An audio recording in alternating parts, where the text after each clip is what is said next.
સુપ્રસિદ્ધ માં અંબાજીના મંદિરથી 3 કિલોમીટર દૂર આવેલા ગબ્બર શક્તિપીઠ ખાતે માતાજીને અન્નકૂટ ધરાવવામાં આવ્યું, જ્યાં ગબ્બર ચાલતા જવાના રસ્તા પર આવેલ માતાજીના ઝૂલા પર તેમનું મૂળ સ્થાનક આવેલું છે।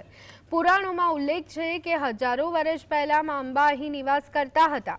અંબાજીના એક ભક્ત દ્વારા માતાજીને વિવિધ જાતના ફળો અને 56 પ્રકારની મીઠાઈ ધરાવવામાં આવી હતી। મંદિરને રંગબેરંગી લાઇટોથી શણગારવામાં આવ્યું છે।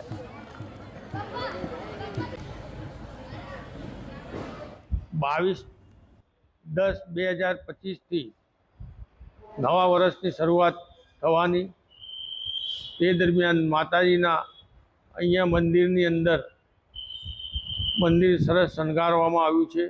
માઈ ભક્તો નવા વર્ષમાં માતાજીના આશીર્વાદ લેવા માટે આવે તેના માટે સરસ સગવડ મંદિર તરફથી કરવામાં આવી રહી છે।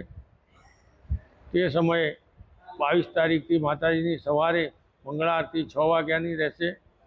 બપોરે 56 ભોગ અન્નકૂટ ધરાવવામાં આવશે।